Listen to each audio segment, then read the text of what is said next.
Bring out the talent. Bring out the talent. Bring out the talent. Welcome to Bring Out the Talent, a podcast featuring learning and development experts discussing innovative approaches and industry insights. Tune in to hear our talent help develop yours. Now here are your hosts, TTA's CEO and President Maria Melfa and Talent Manager Jocelyn Allen. Hi, Maria. How's it going today? Really? Yeah, me too. I know. I was thinking the same thing. Yeah. Oh, are you guys hearing Maria? Okay. Just kidding. She's not here. She bailed on me. No, I'm kidding. Maria is taking a little time away, taking a special trip to New York with her family. So you guys are the luckiest of all today because you just get me. So I hope you're ready for it. Strap in, folks. All right. But needless to say, thank you for the opportunity to do this on my own. I'm here with a very special guest that I'm super excited about, talking about best practices in onboarding excellence. We're joined by Tiffany Lymon, CEO of Wheelhouse. As a connoisseur of workplace culture and an architect of team development, Tiffany brings her expertise to the table, offering a unique perspective on onboarding as a crucial fit test for both parties. Additionally, we'll discuss the often overlooked pitfalls that can undermine your onboarding efforts and strategize on how to maintain the momentum of a positive start throughout an employee's career. So get ready for a wealth of actionable tips and strategic insights, as per usual on this podcast, people, that will transform your approach to welcoming new talent. This is your chance to take your onboarding process to new heights. So welcome, Tiffany. Thank you very much. Yes, to say I am excited is an understatement, my friend. I've been looking forward to the opportunity to getting you on here, and I couldn't be more thrilled that we're talking about such a hefty topic. Yes. Well, thank you so very much. And I'm excited to be here. Great. So let's get right started on what is effective onboarding. Why is this topic so important, and what does effective onboarding look like to you as an expert? I would say effective onboarding, first of all, it is that time where you are able to get your new hires to understand the culture of the company that they are about to start working with.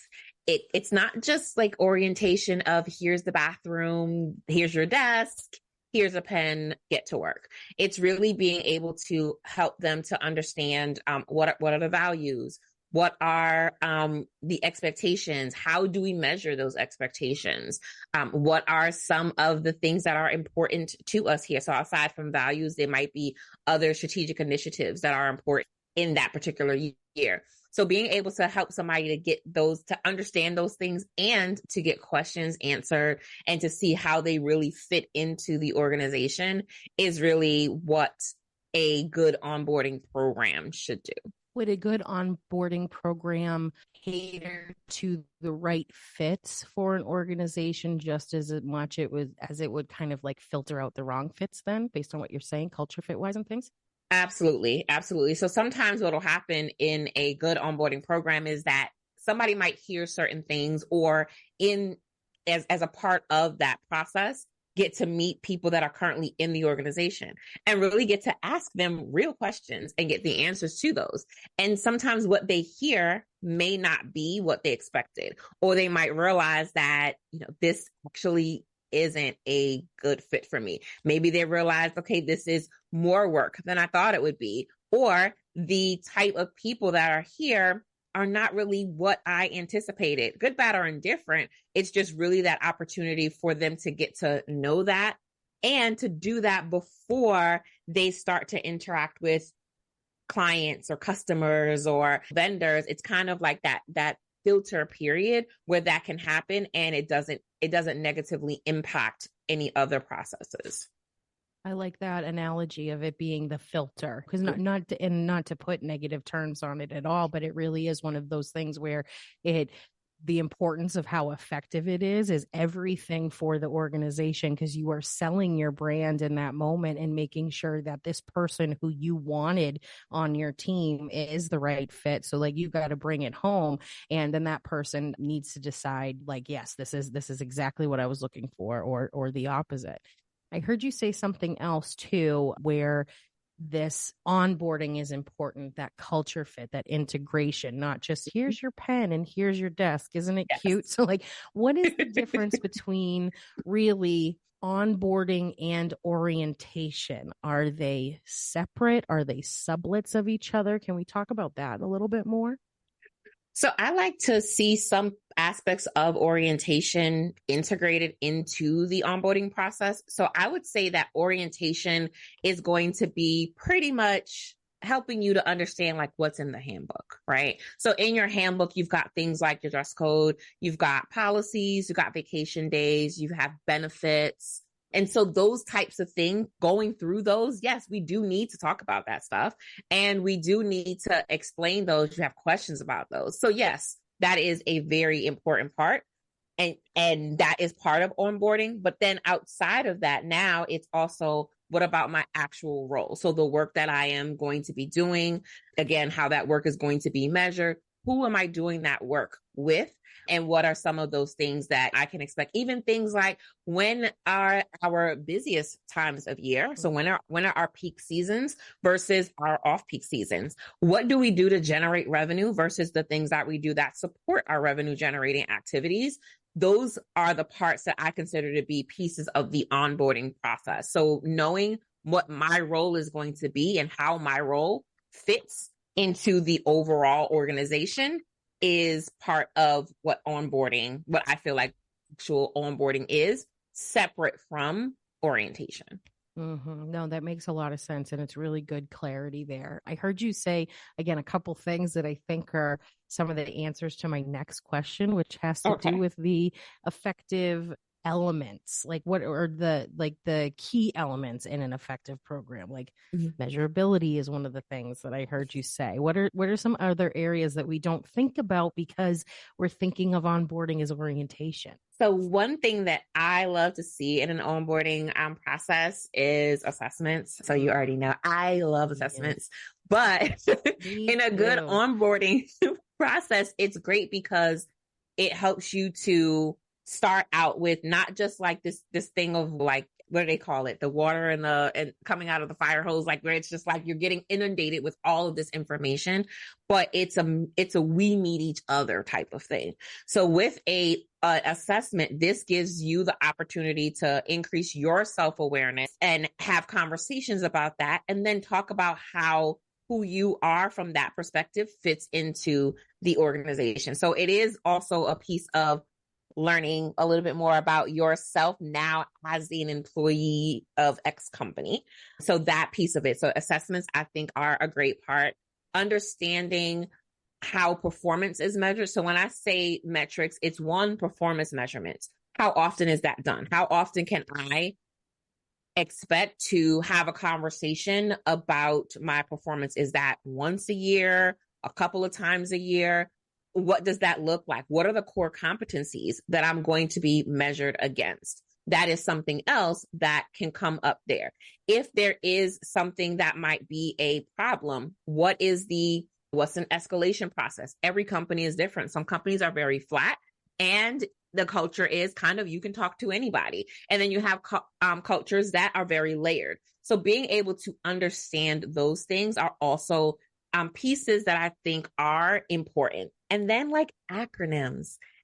What are y'all saying in this company? So many times you start in a company and it's like, you sit there on the first day. Of course, when companies don't have onboarding, how I normally see it is you come in, they're like, okay, the typical, there's the bathroom, here's your desk. We have no password for you. IT will be coming soon.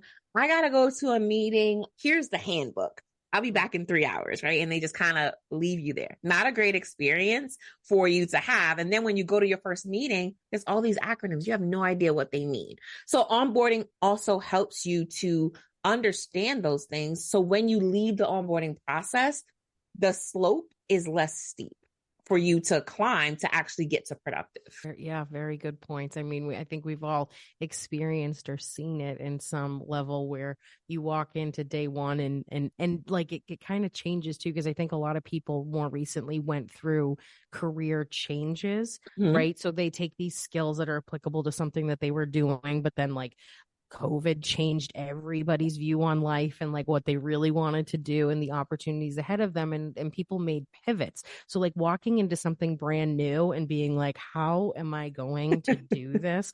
And then realizing, because like of effective onboarding programs, like 6 months down the line, you're like, remember on day one when I didn't think I could do this, right? That's the difference between the two things. But have you ever seen, and this is like a one-off question, where having a company has had a really strong onboarding program, it looks really good, people feel excited, but then like they don't have the ability to follow through? Mhm. Yeah, Absolutely. So that I don't even honestly don't even know which is worse, having no onboarding program or having one that is so grand that it creates delusion. And then when you actually go into like what the actual work is, now you really feel disconnected. So while you want your program to be rich in value, you don't want it to be over the top. And thinking about over the top, it's kind of like you have your onboarding and you have it at your flagship corporate center, right? And then when it's time for somebody to go to work, they go to work and it's someplace that's totally different than where they had the onboarding. There was no part of the onboarding program that had them go to the actual site where they're going to work. And it kind of feels like a letdown. So you don't want it to feel like that. So you really want your onboarding program to mimic as much as possible the actual environment that people are going to be working within. Right. I love that. I'm glad that we're talking about both sides, because it's great to be like, this is what makes a great program. But then it's also like, here's what happens when you don't, because you want, like, it's our everything that we do and how an organization can be successful is based on their employees. And one of the things that I loved so much about me joining in my role was my onboarding program, because so much of it was learning what was important and then learning how I was going to achieve the knowledge that I was needed to address those important things. And there was a lot of mentoring and shadowing and live kind of demo work that we did, and it impressed me from the beginning. So like let's talk about like how that affects employee retention. Like, is there a direct correlation between really strong onboarding and how long employees stay with the organization?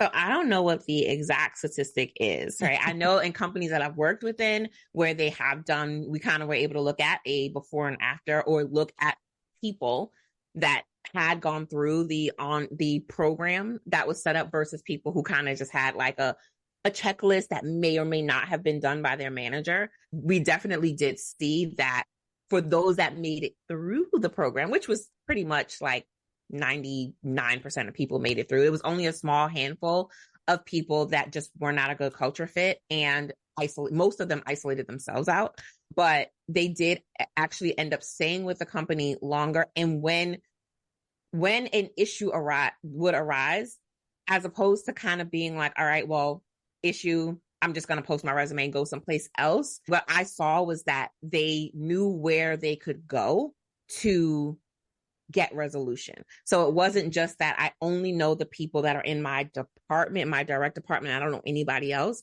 A good onboarding program has elements of it where you are able to meet key people in other areas. And so then it's like when you start, you kind of don't feel like you're just on your own. Okay, I can contact this person over here, or I met this person in my onboarding. Let me call them and see if they're having the same experience. So I think that's also one of the things that helps with retention, not just like what's taught in the program, but the fact that the program creates bonds early on.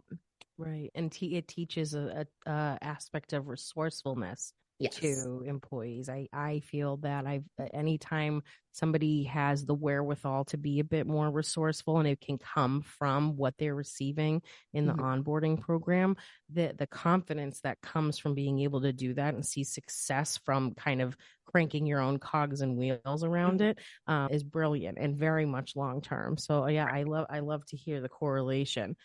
What other reasons are there for why an onboarding experience is so critical to like company perspective, how an employee feels or looks at a company. Why is the day one and however long it takes one of the most crucial in the employee status? So I think the longest program I've seen was 7 days. And then you can have ones that are 1 day long. And then you have others that kind of vary where they trickle, like there's pieces that go for like 30 days. But regardless of how long it is, a really good onboarding experience says that before a company is asking me for something, they're giving something. So it's an investment for a company to basically say, we had this open position and we needed someone to come in, let's say, and train, right? We needed a trainer. And that's why we're hiring for this position. But before we just say, great, we finally got this person in here, let me throw you in so you can start to absorb the things we need you to do, we're going to still have you're on the clock. But while you're on the clock, you're kind of away from the actual work that you're doing. And what we're doing is we're investing in you. We're making sure that you are well prepared. I think that showing that investment, and of course, following it up, like we said before, but showing that investment from day one creates a really good impression on what this company is kind of really, really about. Like they took the time to create this program. And to have this program, usually you're not by yourself. So you're like, all these people in this room are here because there was a gap. And before they just said, throw you to the wolves, like fill the gap, they said, we're going to have you come here first and make sure that you're comfortable. Make sure that you get your questions answered first. Make sure that you understand what the expectations are and that you can have a dialogue around that. I think that really speaks to the type of company that you're working for, because not all companies have amazing onboarding processes.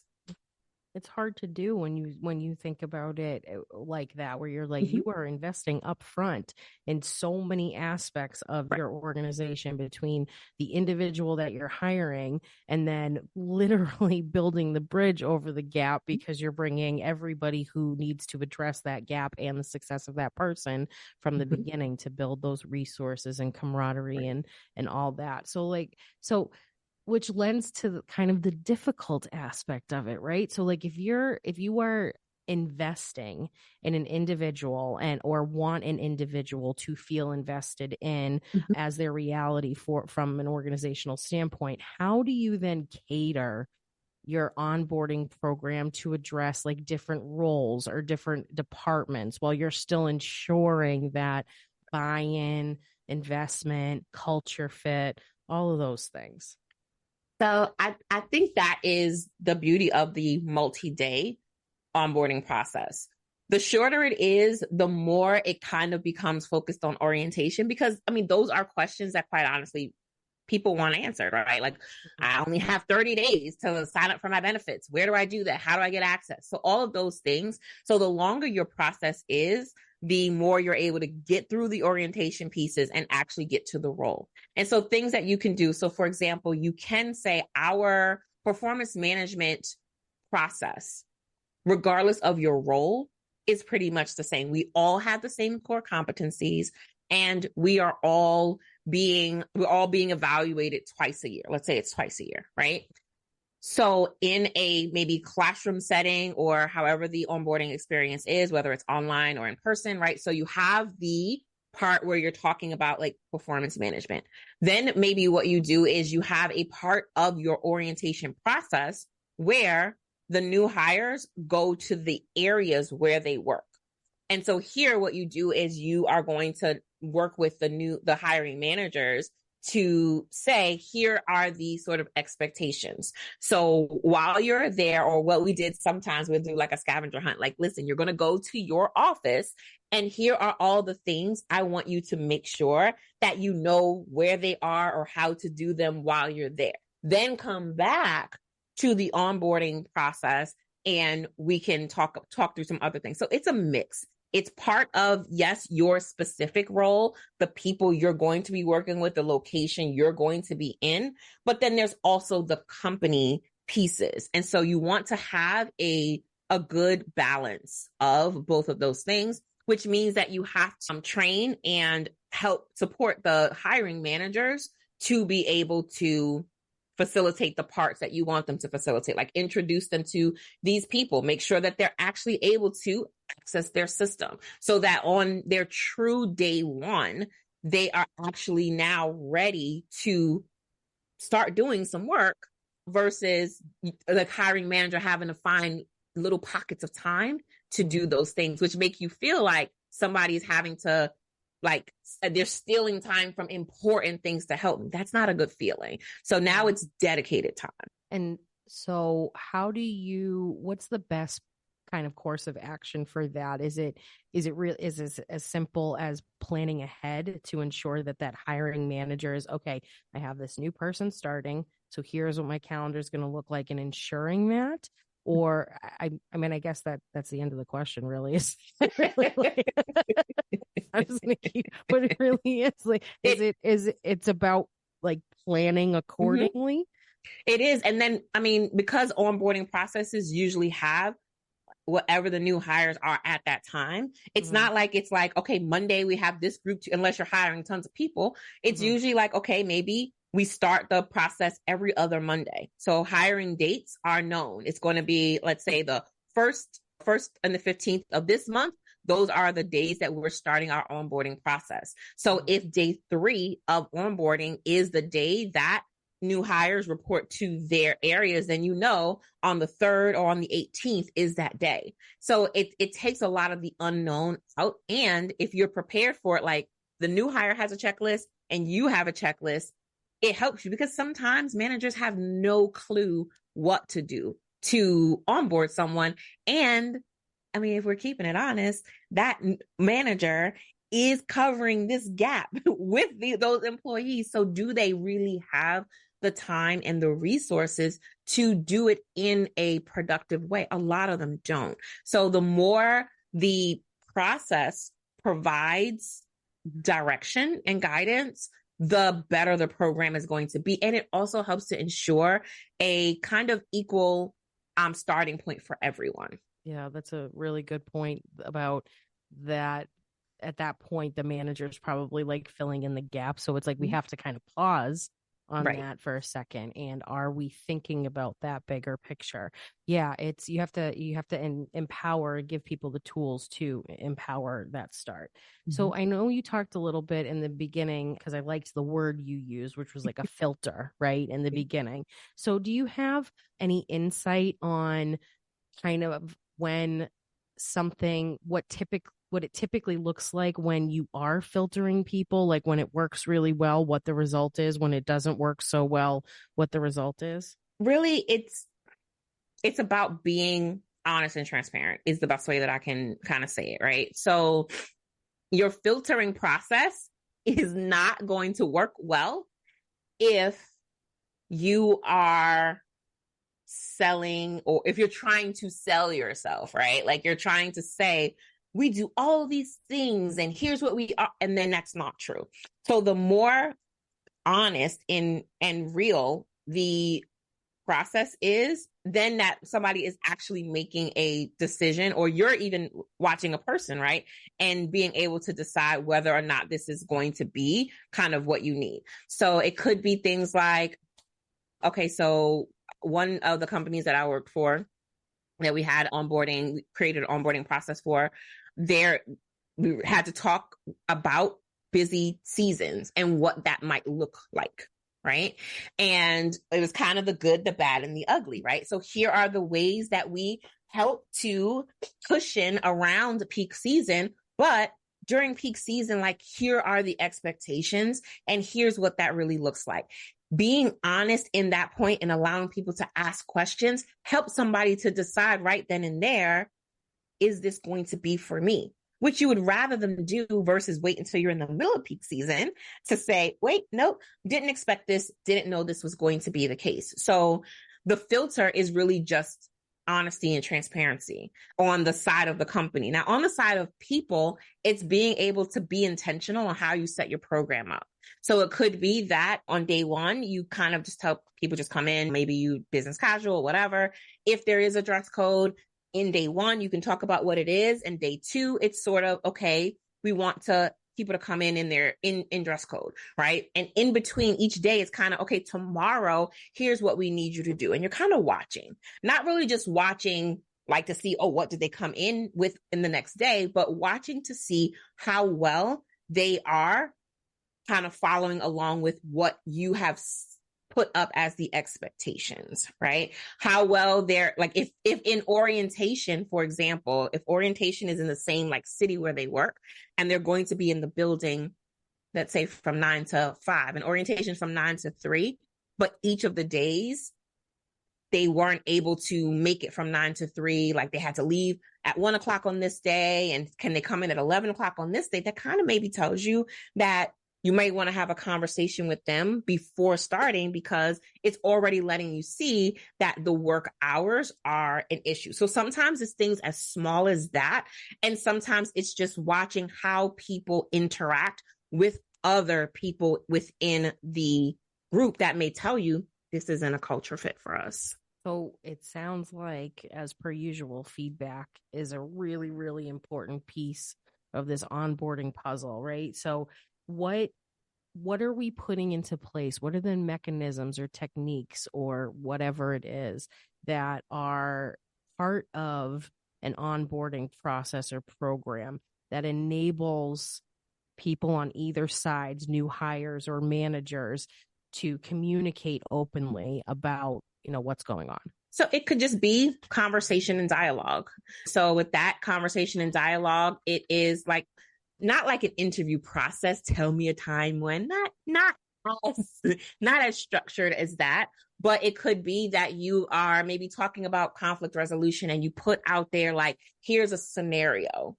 All right, let's work through it. What would you do? This gives you an opportunity, like, first to see what they would do naturally, and then to come back on to say, okay, here's what our expectation is. But before you give the expectation and now they're giving you the scripted answer, you're able to kind of see how people are reacting and then give them the feedback on, here's how things work. Here, any questions, being able to answer things. If you see something that someone has done, maybe you have there's a sample of, I don't know, something that you're doing. Maybe you're like, this is probably nothing you would ever do, but I'm going to make it up. Sample email. So maybe whatever the role is in your company, everybody's got to write something.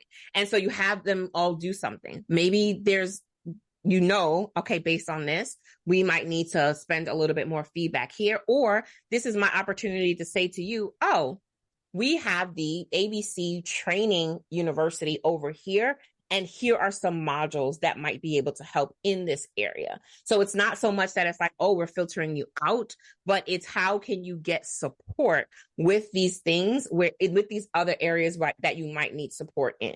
So kind of having people do a little bit of what is needed for the job so you can see it. And in that day, when they are in their role, so on their location, wherever that is, also having a feedback mechanism with the hiring manager, just to kind of say, okay, here were the expectations of what was supposed to happen on site.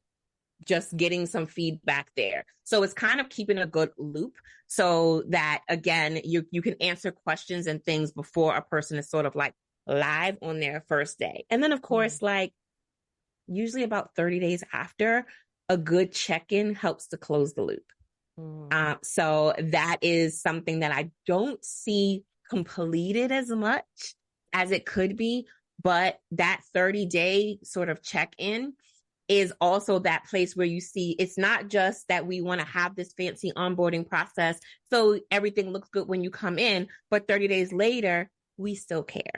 Right, so I think that piece is helpful, and also, again, helps to open that dialogue channel. Yes, I 100% agree with you. And don't assume that because things are going swimmingly, this person's working out amazing, they get it 30 days later. They still need a 30-day check-in. Here's how we're seeing things. How do you feel about it? That's just as important as the person who maybe that 30-day check-in looks a little bit more supportive than somebody who's a little bit more with it, for lack of a better word. And there's a secret. So not a secret, but there's a hidden benefit. I like to call it a hidden benefit of onboarding. And the hidden benefit of onboarding is that An effective onboarding process has like some accountability built into it for the people that are not the new hires. So now you've got this person that's just gone through, let's say, this week-long process of what you should expect, how things are supposed to look. And here are our values, here are our policies, and here's what you should expect here. And they're now, that person with those expectations is now coming onto your team, right? It's kind of like, oh, we kind of need to make sure that we're doing what we're supposed to be doing because they know what we're supposed to be doing. And so I feel like it creates this extra accountability because when you do that 30-day check-in, it's kind of like, well, I know you said this, and this, but I'm confused because here's been my experience.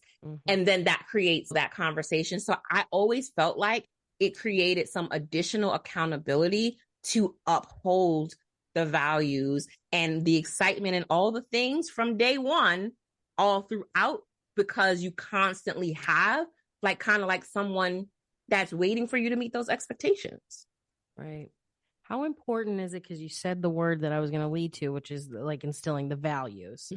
So how important is it for your values to reflect the onboarding expectations? So like one of them being, you know, open communication and instilling a level of psychological safety where feedback is received and given respectfully. And whatever else it may be. Like TTA has those. We have having a growth mindset. We have positivity. We have trust.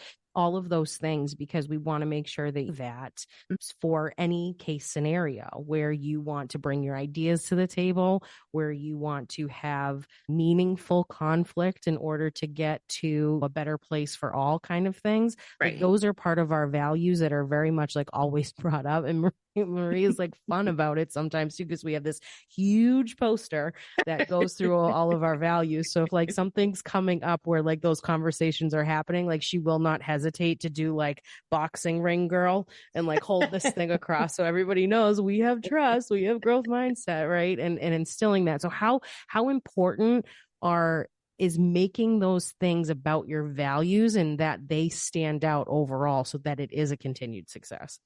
It has to be, there has to be a direct connection. So of course you don't just create an onboarding process like in a day, like, oh, let's just bring them here instead of taking them straight there. Part of the onboarding process a lot of times is revisiting the values and now being able to say, here are values, but what does that mean in experience, right? I have been, I'm sure you've been in places where the way that I like to say it is the only place that the values exist is on the walls, because inside the halls of the building, you don't experience them. So that's a great time to reevaluate the values and say, where do I see this and how are things connected? So I remember in helping to create one of the programs, there was a change to the performance management grids, the core competencies that we use for performance management, because we realized it wasn't quite aligned with the values. And so it's like, well, if we're going to say this is a value and this is a value, why wouldn't we update our core competencies to better align with those? And so part of that process sometimes is taking a look at the values and all of the places where those values are actually activated. And then from there, being able to build that into that onboarding process. I play devil's advocate all the time on this show here, Tiffany. So what about the kind of mistakes, maybe more common ones, where companies are making them during their onboarding process inadvertently, and they're actually pushing potential employees away? I mean, not even potential, maybe long-term employees too, based on the experience. Like, what are some of the most common mistakes that you're seeing that you're like, why this is going to push people away? So definitely misalignment, right? So if you are, of course, so let's say we have day 1, day 2, and I'm saying all these things that we should do, and then I send you on day 3 first of all, send you on day 3 and the manager doesn't know what they're supposed to be doing with you when you go to your area. And the stuff that I'm telling you, it are things that are great in theory, but they don't happen in practice, meaning that the people that are conducting the onboarding are not connected with the actual work that needs to be done to the point where what you're saying is actually relevant. When they go on day 3, what can happen is they're going to tell you everything that they want you to know over there. When you come here next week, we'll tell you the real deal. That this is just, okay, this is the bells and whistles, but this isn't how things really work here. And so when you hear that, it automatically creates this sense of distrust, because it's like, well, what else aren't you telling me? So you really want it to be something that is not just that it's honest and true, but that it's not just theory. It's not just here are our practices as they're written in this book, but here are the things that you're going to experience in your day-to-day, because we take the time, not just when we built the program, but throughout, to connect with different areas to make sure that we are setting people up for success. So part of that feedback, like you were saying, is also talking to the hiring manager. How equipped was that person that we sent there to be able to start working? Give us feedback, because if it's a misalignment, we need to make a change. So I think that is a mistake, is disconnection from the actual work, not getting feedback from the hiring manager, too many bells and whistles so that it doesn't reflect the true process. Now, yes, of course, you can give a shirt and pens and all those types of things. Like, yes, we want somebody to feel welcome, but don't go like so over the top that it does 2 things. 1, it creates negative expectations for the new person.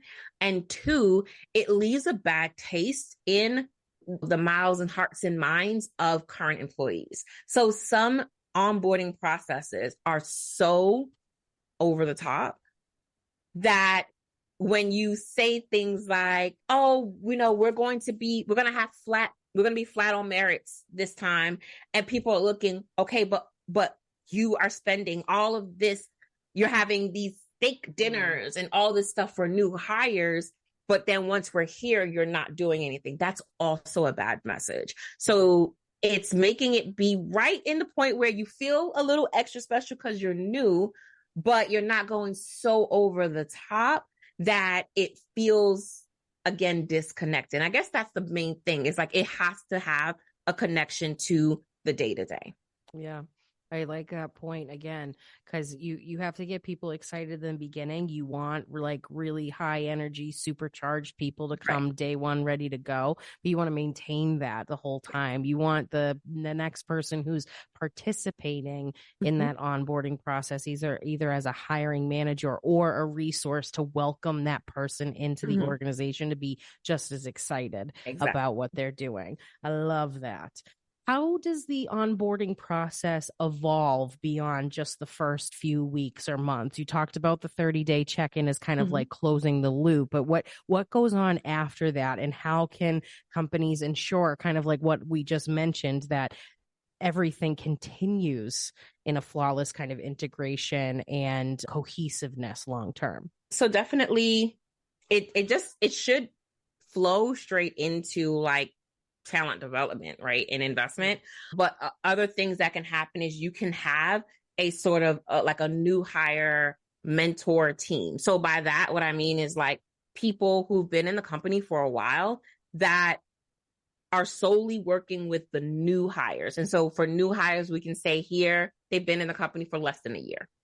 And so it's not a mentorship in the sense of like, here's your next career path, not like that type of thing, but more of a navigating the organization type of mentor. So someone that they can talk to and connect with that will help them as they continue to get acclimated into the company, into their role. So a mentorship, a new hire mentorship program, there is something that's great.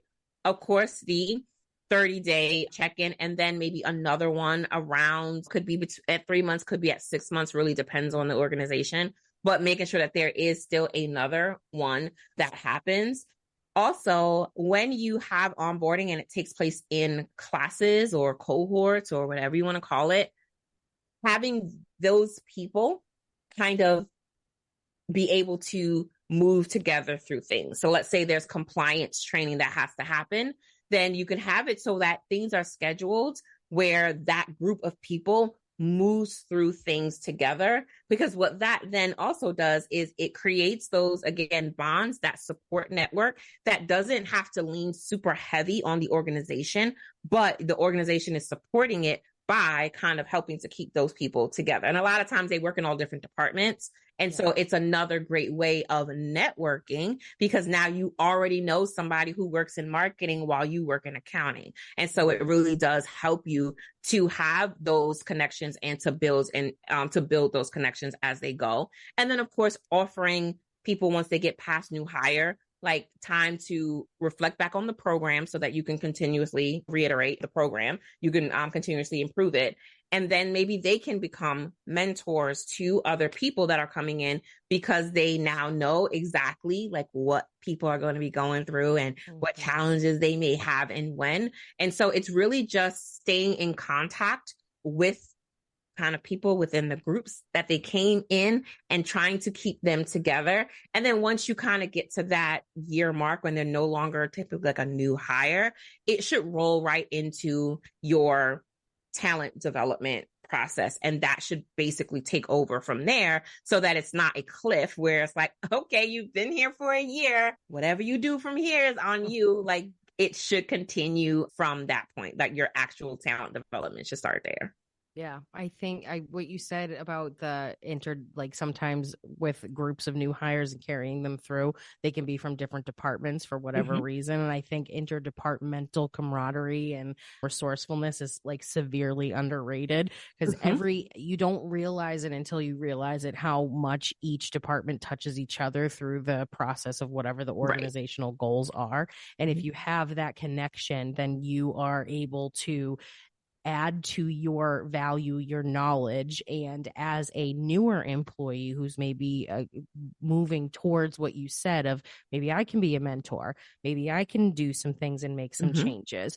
Once you've been in an organization for a while, like, you're no longer on the outside looking in, and those fresh faces and that engagement to create that space to be able to be a face that creates change for the good is something that can be established just by having the right processes in place. I love that outlook on it. Yeah, definitely. And I mean, so for people like me who are kind of introverted, I love it. I am. No, I bring it out of you. No. So I love an onboarding process, because it helps you to not feel like you're on the outside, like from day one. Like, I'm in this group of people who are just like me. They're all on their first day. None of us in here know anybody else in here. And so that feels good.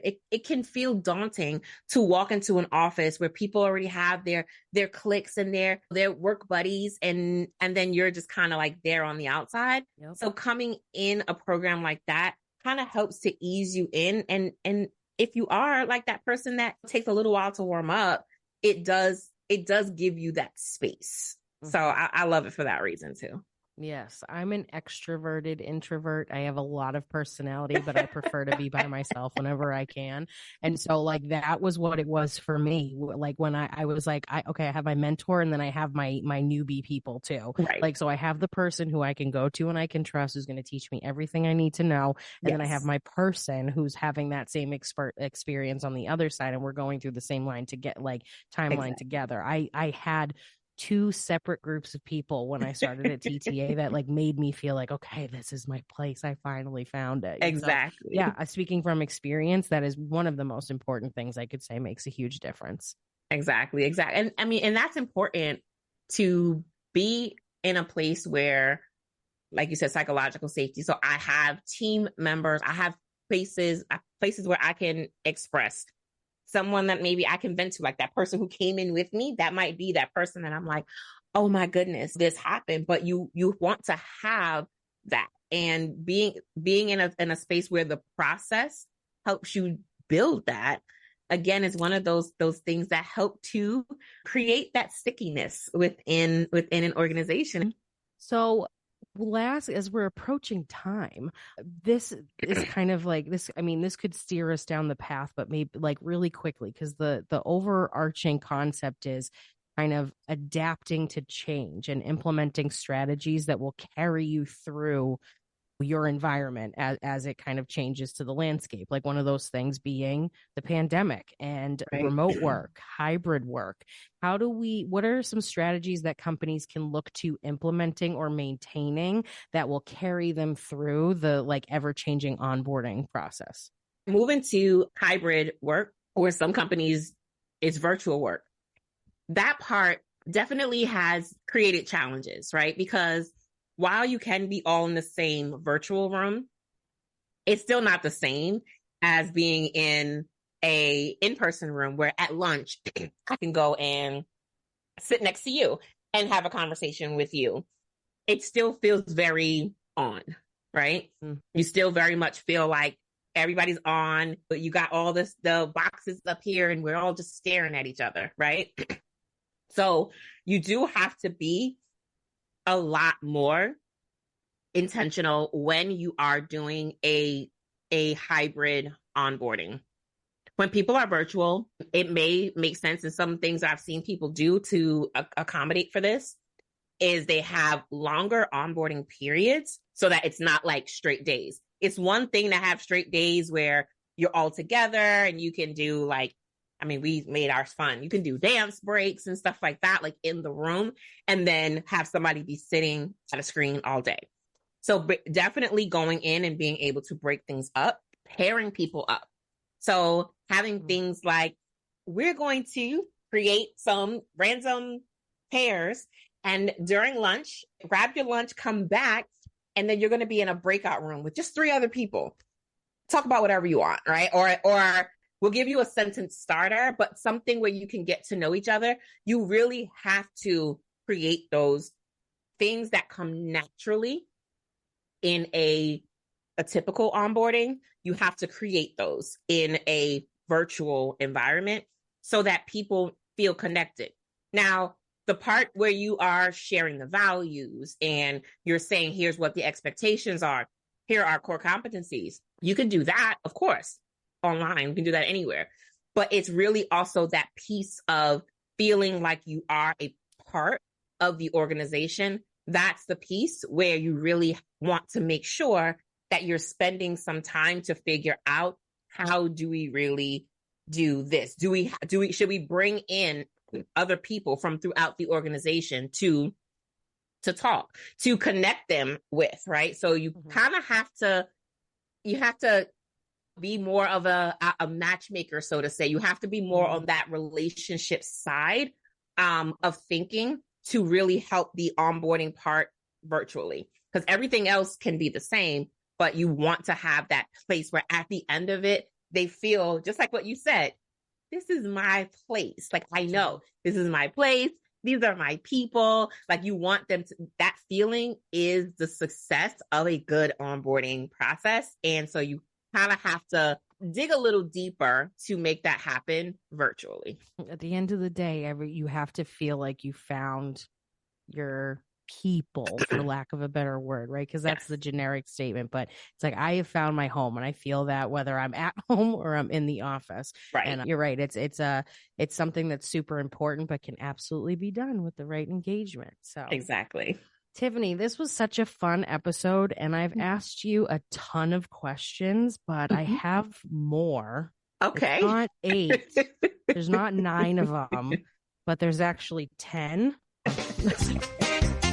It's the TTA 10 final questions for our guest. All right, Tiffany, the TTA 10. This is the fun part. Not the TTA 10. This is like when I'm in the car in the morning and I hear people doing rapid fire questions, and I'm like, I could do that. Now I'm going to realize why it's Now's so hard. your time. Now's your time, girlfriend. That's exactly what it is. So I've got 10 really fun questions that, no pressure, answer how you want, but it's a little bit more of a get to know you. So we're going to put 90 seconds on the clock, and you're going to answer them as fast as you can. Are you ready? Yes. All right, David, countdown, please. All right, Jocelyn. 90 seconds starting now. All right, Tiffany, where is one place you have always wanted to travel to? Bali. Bali.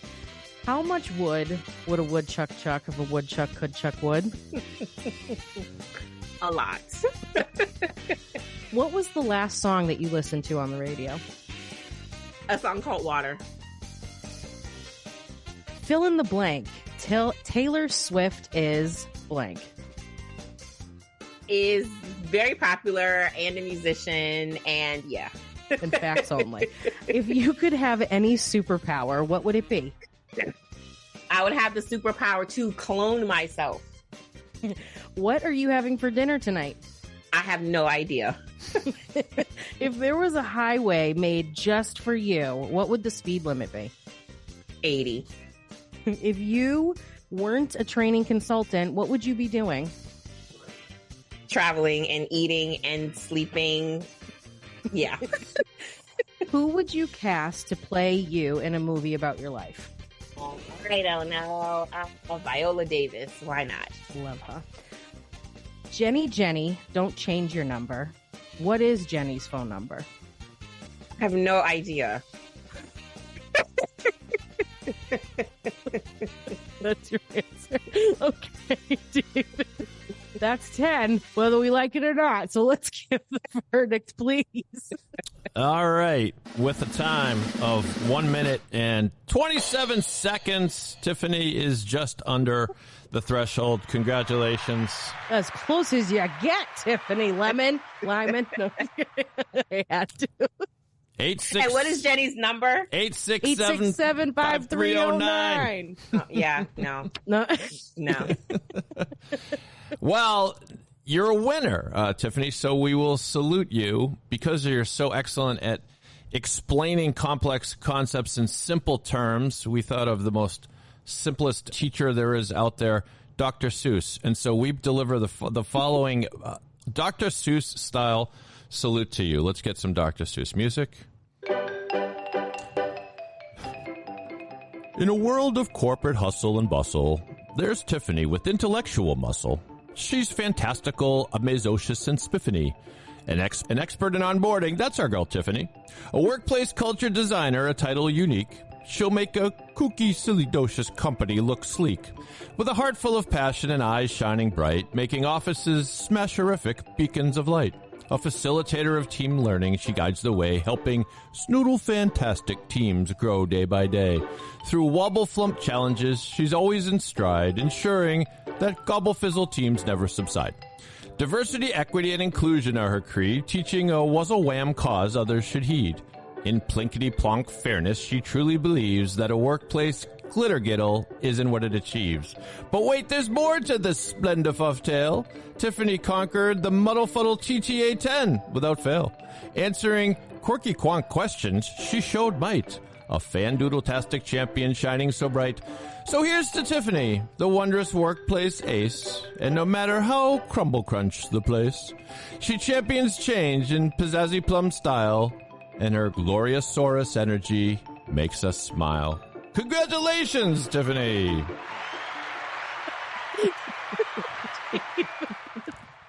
Tiffany, I don't think David actually just said anything to you just then, because that. You got to speak Dr. Seuss. But the good news is you can now put Snoodle Fantastic on your resume as a strength. Fantastic. So no, don't. So my daughter, I'm sure she's going to now really think I do no work because she happens to come downstairs and she's looking at me and she starts recording me and she shakes her head and she walks away. Tell her she's Snoodle Fantastic too. Yes, be like, no, I promise. This is the girl who gives me jobs. I promise. Like, we do real stuff together. Tiffany, that was so much fun. Yes. A great episode. Thank you for working with me because, like I said, normally we do it with Maria, and you gave me all of the confidence and content to just feel good and flow, and I appreciate you so very much. You know I'll be calling you whether you like it or not. So thank you for your time and everything you do. Thank you so very much. For more information on employee onboarding and bringing Tiffany into your organization, visit us at trainingassociates.com. We'll see you later. Miss you, Maria.